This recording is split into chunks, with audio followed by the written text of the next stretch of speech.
निपटेंगे मजदूरों की बड़ी परेशानी से। फैक्ट्रियां बंद, रोजगार नहीं, घर का चूल्हा कैसे जलेगा। फैसलाबाद में कादिराबाद सेक्टर के मजदूर सरापा एहतजाज बन गए, नारेबाजी की। आपको बता रहे हैं, फैक्ट्रियां बंद, घर का चूल्हा कैसे जलेगा। मजदूर सरापा एहतजाज, रोजगार के लाले पड़ गए। सेक्टर के मजदूरों की हुकूमत के खिलाफ नारेबाजी, फैक्ट्रियां कारखाने बंद, घरों के चूल्हे ठंडे हैं। मजदूर सरापा एहतजाज, एनर्जी बहरान की वजह से फैक्ट्रियां नहीं चल रही। मजदूर बच्चों का पेट कैसे पालेगा। तर्जुमान लेबर कौमी मूवमेंट का बयान सामने आ गया। हुकाम मजदूर की दाद रसी करें, रिलीफ दें। आपको बताते चले, मजदूर सरापा एहतजाज है, नहीं घर का चूल्हा कैसे चले। फैसलाबाद में कादिराबाद सेक्टर के मजदूर सरापा एहतजाज बन गए, नारेबाजी की। बात कर लेते हैं फजील अहमद से। फजील, बताइएगा मजदूरों के एहतजाज के हवाले से। जी बिल्कुल, फैसलाबाद के अंदर कादराबाद सेक्टर जहां पर ज्यादातर पावर लूम फैक्ट्रियां मौजूद हैं, लेकिन जो मजदूर तबका है उनकी जानिब से यहां पर एहतजाज किया जा रहा है कि एनर्जी क्राइसिस की वजह से जो फैक्ट्रियां हैं वो बंद होने की वजह से मजदूर का रोजगार जो है वो मुकम्मल तौर पर मुतासर हो चुका है। घरों के चूल्हे ठंडे पड़ चुके हैं, बच्चों का पेट पालना जो है वो दिन ब दिन नामुमकिन होता जा रहा है। फैक्ट्रियां कारखाने चलते नहीं, मजदूर को रोजगार मिलता नहीं और महंगाई इस कदर बढ़ चुकी है कि आम आदमी के लिए इस दौर के अंदर गुजारा करना मुश्किल से मुश्किल तर होता जा रहा है। जिसके बाद मजदूर जो हैं वो हुकूमत के खिलाफ सरापा एहतजाज बन चुके हैं। जो यहाँ पर मजदूर हैं उनकी जानिब से नारेबाजी भी की जा रही है और जो लेबर कौमी मूवमेंट की तर्जुमान है अबूजर गफारी, वो भी यहाँ पर मौजूद हैं। उनसे पूछते हैं वो क्या कहते हैं इस हवाले से। जी बताइएगा, क्या कहेंगे। फैक्ट्रियां और कारखाने तो बंद हैं, मजदूरों की जानिब से एहतजाज किया जा रहा है, क्या कहेंगे। जी, हुकूमत और अपोजिशन की आपस की लड़ाई की वजह से पाकिस्तान की जो गरीब आवाम है वो महंगाई और बेरोजगारी में पिस कर रह गई है।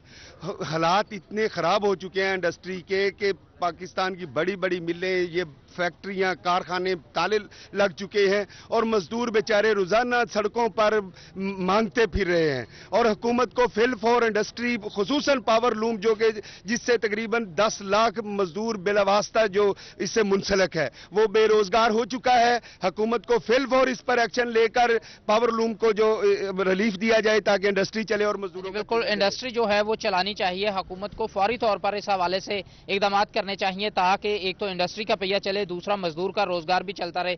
यहाँ पर मजदूर भी मेरे साथ मौजूद है, उनसे भी पूछते हैं। जी आप बताइएगा, क्या कहेंगे। फैक्ट्रियां अगर नहीं चलती तो कैसे गुजारा होता है, क्या कहेंगे। फैक्ट्रियां अगर नहीं चलेंगी तो गुजारा तो जो डाके चलेंगे, बंदे मरेंगे, कोई खुदकशी करेगा, कोई बच्चे बेचेगा, ऐसे गुजारा है। जो दोनों हुकूमतें अपनी अपनी कुर्सी के मुताबिक लगी हुई है कि हमें कुर्सी मिल जाए। इस आवाम का किसी को कोई फिक्र नहीं है। इस वक्त जो मजदूर आदमी 10,000 रुपए मकान पे किराए पे रहता है, बच्चों की रोटी पूरी नहीं होती, किराए वाला 2 दिन नहीं गुजारा करता, उसे सामान बाहर फेंक देता है। ये हुकूमत वक्त का काम है कि ये इस पे कंट्रोल करे, अपनी लड़ाई खत्म करके अवाम का ख्याल करे। फजील अहमद अपडेट करने के लिए।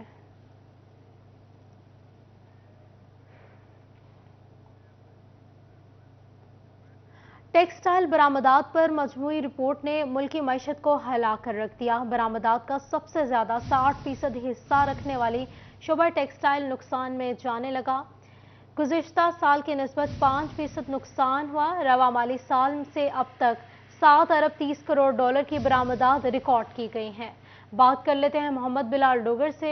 जी बिलाल, बताइएगा कितनी बरामदात मुतासिर हुई हैं, आगाह कीजिएगा। आज बिल्कुल मुल्की बरामदात जो हैं वो बुरी तरह से मुतासिर तो हो रही थी, लेकिन इसके अंदर सबसे अहम शोबा 60% से ज़ायद हिस्से रखने वाला टेक्सटाइल का शोबा बुरी तरह से मुतासिर हुआ है। तमाम सेक्टर्स इस वक्त खसारे के अंदर जो है वो सामने नजर आ रहे हैं। माली साल के पहले 5 महीनों की रिपोर्ट देखें जो कि ताहाल अभी तक जारी हो सकी है, उसके मुताबिक 5.10% का बहरान जो है, खसारा जो है वो टेक्सटाइल बरामदात के अंदर सामने आया है, जिसमें गुज़िश्ता माली साल 2020-21 के पहले 5 महीनों के मुनासबत से देखें तो पिछले साल यही 5 महीनों के अंदर 7.5 अरब से ज़ायद की बरामदात थी, 7.7 अरब डॉलर की बरामदात थी, जबकि इस साल पहले 5 महीनों में 7.3 अरब डॉलर की बरामदात रह सकी हैं। जबकि अगर नवंबर से देखें तो मौजूदा रवां साल नवंबर की बरामदात जो हैं 1.4 अरब डॉलर रही हैं, जबकि गुज़िश्ता साल की देखें तो 1.7 अरब डॉलर टेक्सटाइल बरामदात थी। तो टेक्सटाइल बरामदात की एक महीने के अंदर भी 18.15% तक जो मंदा है वो देखा गया है, और आने वाले दिनों में मजीद इसके अंदर जो है वो कमी का रुझान जो है रिकॉर्ड किया जा सकता है। और मुल्की बरामदात के अंदर 60% से ज़ायद हिस्सा रखने वाले टेक्सटाइल सेक्टर में, जहां पहले ही जो टेक्सटाइल ऑनर्स और सनतकार कह चुके हैं कि स्पिनिंग मिल्स बंद हो चुकी हैं, पावर लूम इंडस्ट्री बंद हो चुकी है, प्रोसेसिंग यूनिट बंद हो चुके हैं, तो अब एक्सपोर्ट ओरिएंटेड इंडस्ट्री जो है उसके ऊपर भी स्याह बादल जो छाने लगे हैं। और एक बड़ी तादाद में जो नजर आने वाले डिफॉल्ट है और बड़ी तादाद में नजर आने वाला जो इस वक्त खसारा है, आने वाले दिनों में टेक्सटाइल एक्सपोर्टर्स कहते हैं ये बढ़ सकता है, क्योंकि टेक्सटाइल बरामद अगर हिट होंगी तो यकीनी तौर पर बिलाल डोगर अपडेट कर रहे थे, बहुत शुक्रिया आपका।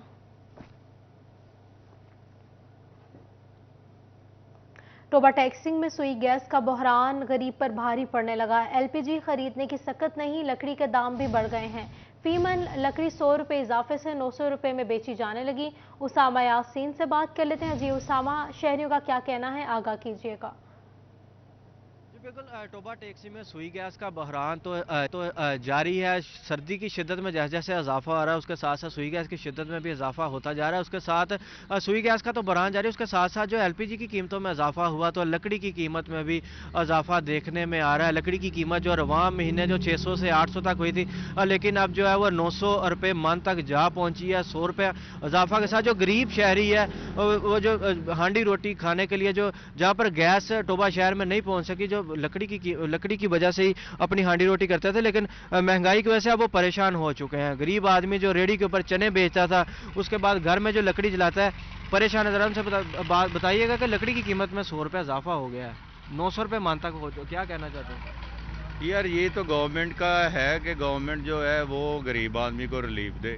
गैस का इशू है, गैस आती नहीं, ठीक है, और दूसरा जो सिलेंडर है वो भी काफ़ी महंगा हो गया है, और ऊपर से ये पहले 600 रुपये किलो थी मेरा ख्याल लकड़ी, फिर 700 हुई, 800 हुई, अब 900 रुपये हो गई है। तो मेहरबानी है, मेरी दरख्वास्त है कि गवर्नमेंट से, एक तो पहले ही काफ़ी सारी चीज़ों में इजाफा हुआ है कीमतों में, उन पे भी थोड़ा सा आवाम को रिलीफ दे।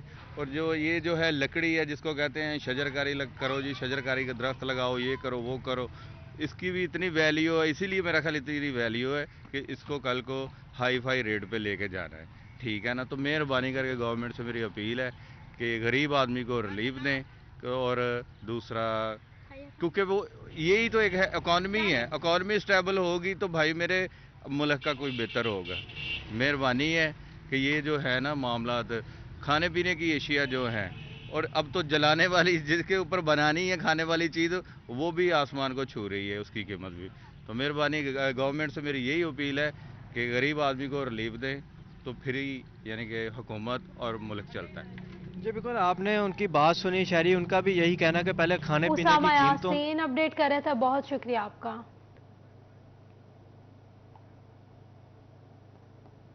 फंड्स की किल्लत सड़कों की बहाली के मंसूबे में बड़ी रुकावट। तांदलावाला ता कमालिया मामू कांजन सड़क की बहाली के लिए 1 अरब 40 करोड़ दरकार। महकमा हाईवे फैसलाबाद ने चीफ इंजीनियर पंजाब हाईवे से फंड्स मांग लिए। बात कर लेते हैं इमरान असलम से। इमरान, बताइएगा। जी बिल्कुल, फंड्स की किल्लत सड़कों की बहाली में बड़ी रुकावट बनती जा रही है। महकमा हाईवे फैसलाबाद को तांदलावाला और कमालिया मामू कांजन की सड़क की बहाली के लिए 1 अरब 40 करोड़ के फंड्स दरकार हैं। महकमा हाईवे की जानब से चीफ इंजीनियर पंजाब हाईवे को मरासला जारी कर दिया गया है। मरासले में इस्तदा की गई है कि तांदलावाला तक कमालिया मामू कांजन रोड की 60 किलोमीटर तक बहाली के लिए महकमा हाईवे फैसलाबाद को 1 अरब 40 करोड़ के फंड दरकार हैं।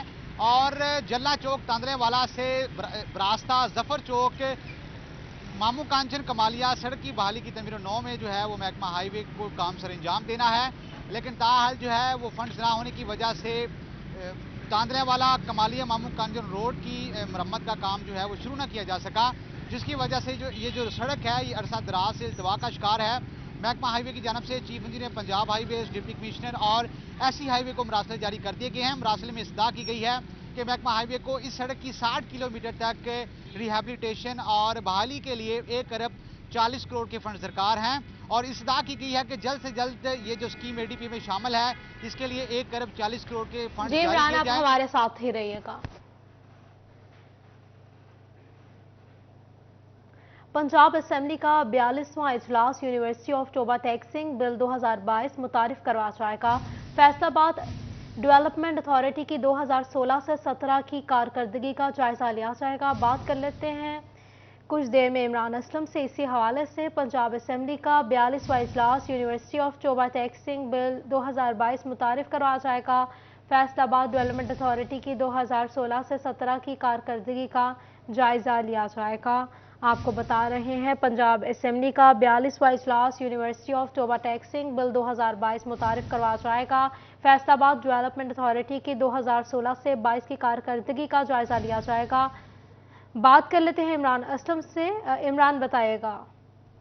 जी बिल्कुल, पंजाब असेंबली का 42वां इजलास जो है वो आज पंजाब असेंबली लाहौर में होगा, जिसमें university of Toba Tek Singh bill 2022 मुतारिफ करवाया जाएगा और साथ साथ फैसलाबाद की डेवलपमेंट अथॉरिटी में फैसलाबाद डेवलपमेंट अथॉरिटी की 2016 और 17 की कारकर्दगी का भी जायजा लिया जाएगा और सूबाई मुल्क पंजाब की सालाना कारकर्दगी जो है वो जेर बहस लाई जाएगी।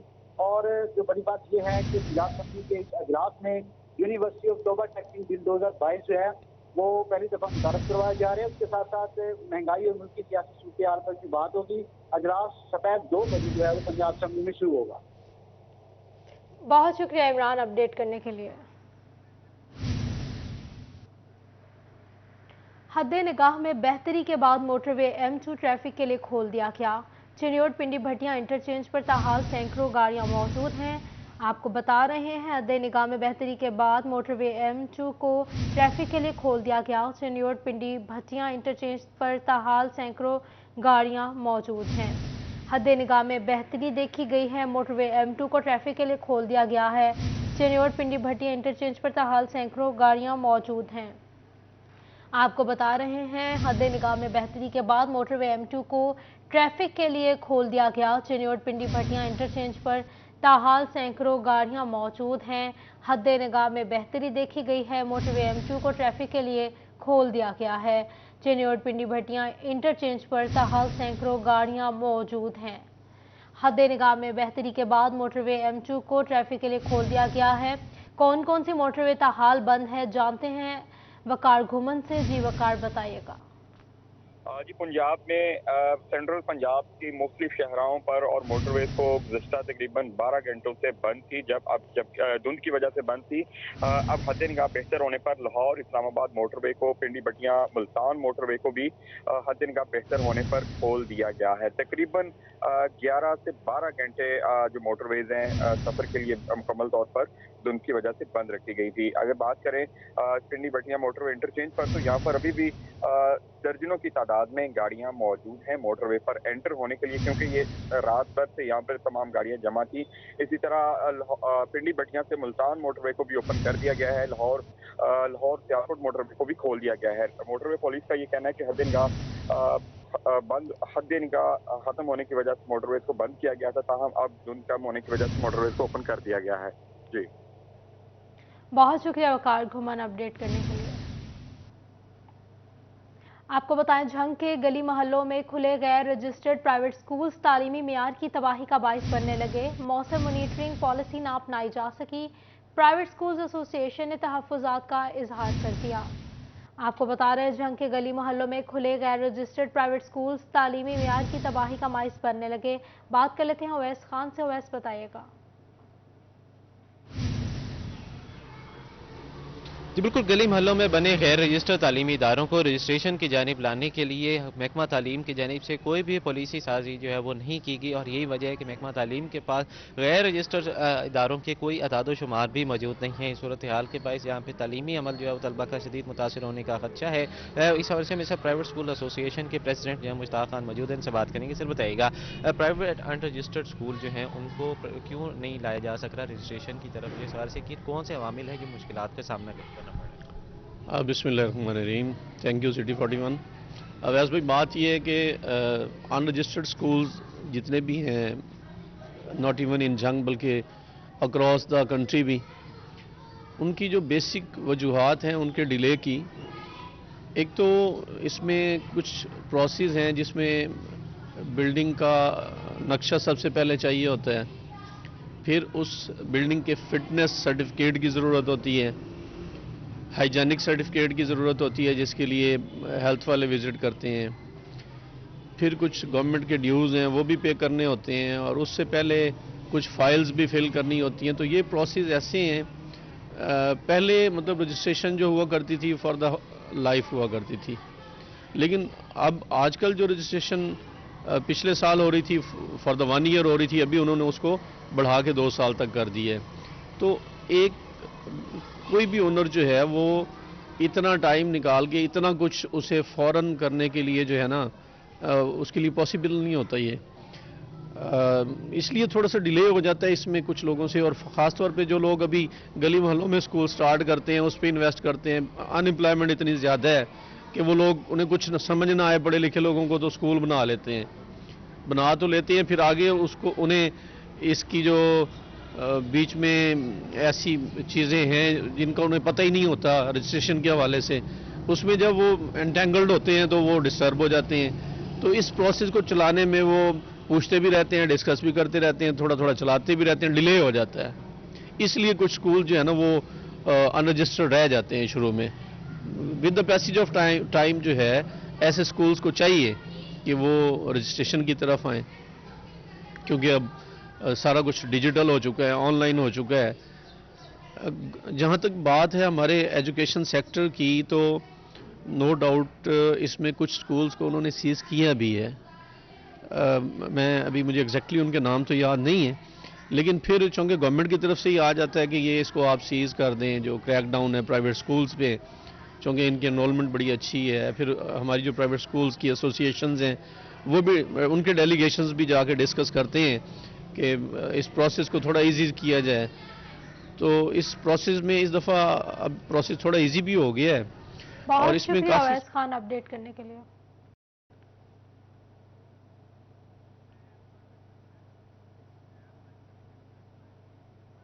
फैसलाबाद के लाइट अस्पताल में बर्न यूनिट का फैसला ताहाल ना हो सका। सीवरेज मसाइल, लीकेज और दीगर मरम्मती कामों के लिए हुकूमत से 6 माह कबल मांगे गए 5 करोड़ रुपए ना मिल सके। बात कर लेते हैं आज़ादार हुसैन से।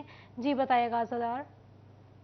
आज बिल्कुल हुकूमत की जानिब से लाइट अस्पताल में बर्न यूनिट बनाया गया तकरीबन, जिसके ऊपर 54 करोड़ रुपए से ज़ायद की लागत जो है वो खर्च हो चुकी है, मगर अभी भी बर्न यूनिट जो है वो मसाइल से दो चार है, जिसमें इमारत मुख्तलिफ जगह से टूट फूट का शिकार है। इसके साथ साथ सीवरेज का मसाइल दरपेश है और साथ में जो वहाँ पे पाइप वगैरह लगे हुए हैं तो उनकी लीकेज के बायस वाशरूम जो है वो गैर फाल है।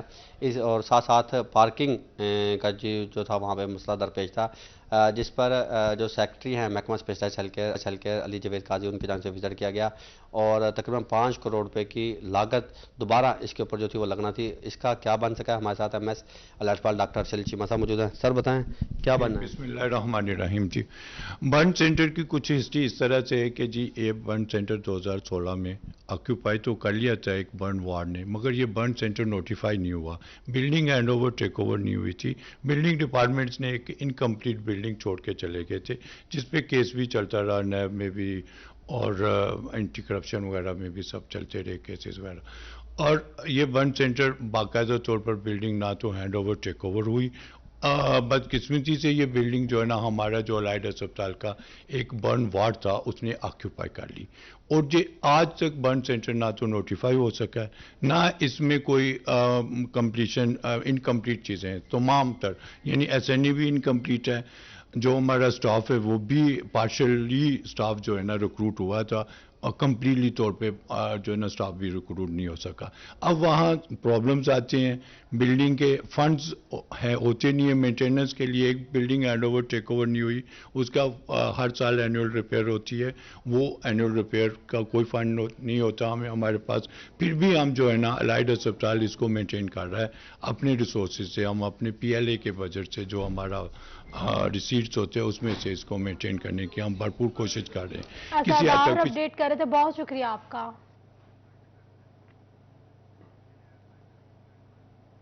दर्जा हरारत में कमी के बावजूद डिवीजन में डेंगू के मरीजों की तादाद में इजाफा हो गया। झंग सिटी से महफूज मगर खतरा कायम है। डेप्यूटी कमिश्नर ने महकमा सेहत को अलर्ट जारी कर दिया। बात कर लेते हैं मोहम्मद रमजान मिर्जा से। बताइएगा रमजान। जी बिल्कुल, दर्जा हरारत कम हो चुका है, लेकिन इसके बावजूद डिवीज़न फैसलाबाद और ख़ुसूसन ज़िला फैसलाबाद के अंदर जो है वो मरीज़ रिपोर्ट हो रहे हैं। इस सूरत हाल को मद्देनज़र रखते हुए क्योंकि बहुत सी डेली ट्रैवलिंग है झंग से फैसलाबाद में, इस सूरत हाल को मद्देनज़र रखते हुए डिप्टी कमिश्नर झंग जो हैं इस हवाले से चौकस हैं और उन्होंने तमाम अमले को हिदायत की है कि इस बात को यकीनी बनाया जाए कि जो डेंगू सर्विलेंस है वो की जाए और जहाँ पर भी कोई अगर ऐसा मरीज़ जो है वो रिपोर्ट होता है जिसको बुखार है तो उसकी मॉनिटरिंग की जाए। हमारे साथ इस वक्त डिप्टी कमिश्नर झंग मौजूद हैं, उनसे बात भी करते हैं। सर बताइएगा, झंग के अंदर तो इस हवाले से सूरत हाल तसल्ली बख्श है, लेकिन रीजन के अंदर रिपोर्ट्स हो रहे हैं मरीज़, क्या इकदाम जो हैं वो उठाए जा रहे हैं ताकि झंग जो है वो डेंगू जैसे नासूर से महफूज रहे? जी बिस्मिल्लाहिर्रहमानिर्रहीम। हमारी सर अभी जो हमारे एक हफ़्ते के अंदर को 12,000 के करीब हमारी इनडोर आउटडोर जो है वो एक्टिविटीज़ हुई हैं और इस वक्त हमारे पास किसी भी हॉस्पिटल में कोई भी पेशेंट एडमिट नहीं है और अल्लाह का शुक्र है, हमारा जो कंट्रोल है और हमारी जो टीम्स हैं वो अच्छी उनकी कारकर्दगी है। जैसे भी मैंने वीकली मीटिंग में रिव्यू लिया है जी, तो हम पर उम्मीद है इंशाल्लाह कि ये जो है ना इसको हम फुली कंट्रोल में रखेंगे जी। सर एमएसएस को भी इस हवाले से कोई खसूसी तलकीन की गई है कि ताकि जो सूरत हाल कायम है वो बेहतर इसी तरह रहे और जो ट्रैवल हिस्ट्री वाले हैं फैसलाबाद से डेली आमदोरफ्त है मरीज़ों की, लोगों की, मुसाफिरों की, तो उस हवाले से भी जो है वो झंग में अंदर कहीं ये ना फैले? सर डेफिनेटली हमारे हॉस्पिटल्स जो हैं इस पर फुली जो विजिलेंट हैं वो हमारे एमएस साहबान जो हैं, हमारा जो पूरा स्टाफ है, हमारी डेंगू वार्ड्स हैं वो पूरी एसओपी फॉलो हो रही है जी। और इस वक्त कोई हंगामी हालात या ऐसी कोई परेशानी वाली बात नहीं है, चूँकि यहाँ पे डेली बेसिस पे हमारा जो है ना वो टर्क मीटिंग्स भी हो रही हैं और वीकली जो है वो डर्क मीटिंग भी हो रही है जिसमें हमारी डिस्ट्रिक्ट लेवल की जो है ना हम उसको रिव्यू करते हैं जी। उनका कहना है कि झंग के अंदर बहुत शुक्रिया मोहम्मद रमजान मिर्जा अपडेट करने के लिए। फैसलाबाद में आटे का बहरान बढ़ने लगा, शहरी आटे के लिए ख्वार हो गए। कलीम शहीद पार्क में लगे सरकारी आटे के ट्रकों से खरीदारी इम्तिहान बन गई। फैसलाबाद में आटे का बहरान शिद्दत इख्तियार कर गया। कलीम शहीद पार्क में सरकारी आटे का सिर्फ एक ट्रक मौजूद, आटे के लिए खरीदार परेशान हैं। सैकड़ों की तादाद में खरीदार पहुंच गए। रश के बायस आटे की तरसील बंद कर दी गई। शहरी आटे का हसूल के लिए ख्वार होने लगे। आपको बताएं, आटे का बहरान बढ़ने लगा, आटे का हसूल के लिए शहरी ख्वार होने लगे। कलीम शहीद पार्क लगे सरकारी आटे के ट्रकों से आटा खरीदना इम्तिहान बन गया। बात कर लेते हैं फसी नकवी से। फसी बताइएगा। अच्छा लैन बड़ी दूर तक है। जी बिल्कुल, आटा हर घर की एक बुनियादी ज़रूरत की अशिया होती है, चीज़ होती है, लेकिन शहर फैसलाबाद में जो आटे का बहरान है वो शिद्दत इख्तियार करता जा रहा है और आटे का 10 किलो का जो एक थैला है वही ख़रीदने के लिए शहरियों को तकरीबन 2-2, 3-3 घंटे से ख्वार होना पड़ रहा है। इस वक्त भी ये कलीम शहीद पार्क है जहाँ पर अब तो यहाँ पर 2 से 3 ट्रक मौजूद हैं, लेकिन इससे कबल सिर्फ एक ट्रक मौजूद था और सैकड़ों हज़ारों शहरी यहाँ पर आटे के हसूल के लिए ख्वार हो रहे थे। अगर यहाँ पर बात की जाए तकरीबन 3-3 घंटे पहले से यहाँ पर शहरी मौजूद है, ख़वातीन मौजूद हैं और अपने साथ जो फैसलाबाद के जो छोटे बच्चे हैं, स्कूल जाने की उम्र है जिनकी, वो भी यहाँ पर सिर्फ आटे के हसूल के लिए अपने घर वालों के साथ यहाँ पर आए। आप देख सकते हैं कि किस तरह जो शहरी हैं वो आटे के हसूल के लिए यहाँ पर ख्वार हो रहे। किसी किस्म की कोई तरतीब नहीं है, कोई कतार नहीं बनाई जा रही और शहरियों की जानिब से इल्ज़ाम भी लगाया जा रहा है कि यहाँ पर अपने पसंदीदा बंदों को जो है वो आटो थैलों से नवाजा जा रहा है। इस वक्त शहरी हमारे साथ मौजूद है, इनसे बात करते हैं। जी बताइएगा, कितनी देर से इधर खड़े हैं और कोई आटा मिल सका है कि नहीं? नहीं 7 बजे आया, 7 बजे का पहले लाइन च लगा रहा, लत्तों दर्द होने लगी, पसीना आया वा। हुण उत्थे मिनट कि बड़े उम्र ही वेख लो, 80 साल मेरी उम्र हुई है। 80 साल की उम्र के बंदे तका देना, कोई बंदा एहसास कर लेना, कोई एहसास धक्के मेरे। हुण मैं तुहाडे कोल आ गया वा, तुसी मेहरबानी करो जो हो सकता है ठीक है, नहीं घर में चले जाना। बिल्कुल, यहाँ पर एक और शहरी हमारे साथ मौजूद है। बताइएगा, कितनी देर लगने के बाद ये आटा मिल सका? 2 घंटे लगाने के बाद फिर आटा मिला है, वो भी कतार में 2 घंटे जलील हुए हैं, इसके बावजूद फिर धक्का पेल के बाद आटा मिला है। अच्छा, यहाँ पर शहरी ये भी कह रहे हैं कि अपने लोगों को आटा दिया जा रहा है, बहुत मुश्किल दिया जा रहा है, लेकिन धक्के पेल बहुत ज्यादा है। कतार में जो आदमी खड़े हैं उनको नहीं आटा दिया जा रहा। ऐसा होना चाहिए कि जो कतार में है उनको आटा मिलना चाहिए, बाकी लोगों को नहीं मिलना चाहिए।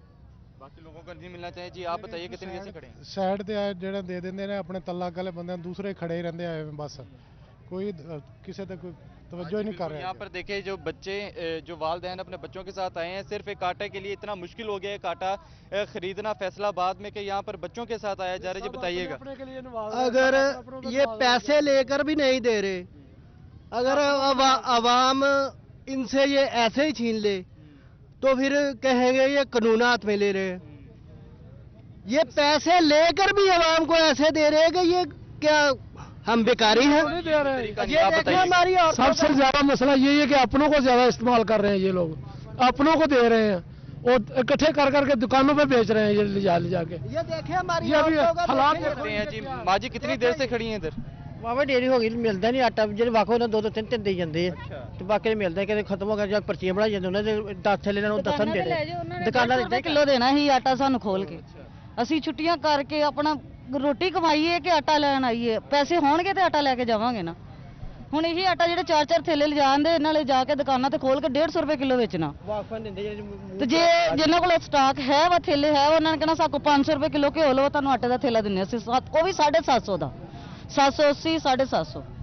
यहाँ पर साथ साथ उन्होंने वो भी एक जो मौजू हाईलाइट किया, जो यूटिलिटी स्टोर्स के ऊपर जाया जाता है तो वहाँ पर डिमांड की जाती है कि आटा अगर खरीदना है इसके साथ साथ और भी चीज़ें खरीदे। आप मेरे अकब में देख सकते हैं कि आटे के हसूल के लिए किस तरह जो है वो शहरी इधर मौजूद हैं। एक किसी किस्म का मुनज़्ज़म सिस्टम नहीं नज़र आ रहा और यहाँ पर आटा भी जो है वो शहरियों की जानिब से इल्ज़ाम लगाया जा रहा है कि अपने पसंदीदा बंदों को यहाँ जो एक पक्के यहाँ पर आते हैं आटा खरीदने के लिए, यहाँ किराने वाले जो मुख्तलिफ है उनको दिया जाता है, लेकिन जो आम शहरी के लिए ये फैसिलिटी प्रोवाइड की गई थी, यहाँ पर जो सरकारी आटा था वो दिया जाना था। जो असल शहरी, जो असल हकदार हैं वो इस चीज़ से महरूम दिखाई दे रहे हैं। जी लगे फसी नकवी अपडेट कर रहे थे, बहुत शुक्रिया आपका।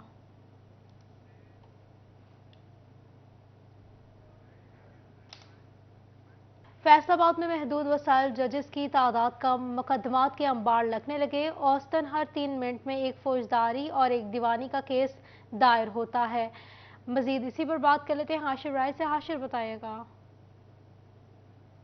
बिल्कुल, फैसलाबाद हेडक्वार्टर के अंदर जजेस की कमी को ताहाल जो है वो पूरा नहीं किया जा सका। अगर एडिशनल सेशन जजेस की बात करें तो फैसलाबाद में 34 जो हैं एडिशनल सेशन जजेस की ज़रूरत है, लेकिन इस वक्त 23 जो जजेस हैं वो इस वक्त काम कर रहे हैं, जबकि 11 तकरीबन जो जजेस हैं एडिशनल सेशन एंड जजेस उनकी कमी है, जिसके बाद एक तो फौजदारी मुकदमात, उसके साथ साथ दीगर जो मुकदमात हैं मुजरिम नीयत के वो मुतासिर हो रहे हैं। जबकि दूसरी जानब अगर सिविल जजेस की बात की जाए तो फैसलाबाद में 80 जो सिविल जजेस हैं उनकी ज़रूरत है, लेकिन ताहाल जो है 42 सिविल जजेस जो हैं वो इस वक्त काम कर रहे हैं और तकरीबन 38 जो हैं सिविल जजेस की यहाँ पर कमी का सामना है और जो उनकी जो तैनाती है वो अरसा दराज से नहीं हो सकी। अगर ओवरऑल पूरे फैसलाबाद हेडक्वार्टर की अगर बात करें जिसमें मुख्तलिफ तहसीलें भी जो हैं फैसलाबाद की वो भी इसमें शामिल है, तो अगर उसकी बात की जाए तो तकरीबन 16 एडिशनल एंड सेशन जजेस की कमी है, जबकि 52 जो सिविल जजेस हैं ओवरऑल पूरे फैसलाबाद हेडक्वार्टर समेत जो है मुख्तलिफ जो तहसीलें हैं उनके अंदर जजेस की कमी, और जजेस की कमी के बाद जो है वो केसेस मुख्तलिफ जो हैं वो ज़ेर समात और 6000 से ज़ायद अगर सिर्फ हम फौजदारी मुकदमात की बात करें तो वो इस वक्त ज़ेर इल्तवा है। और इसकी एक वजह यही है कि जजेस की कमी के बाद जो जजेस इस वक्त काम कर रहे हैं उन पर भी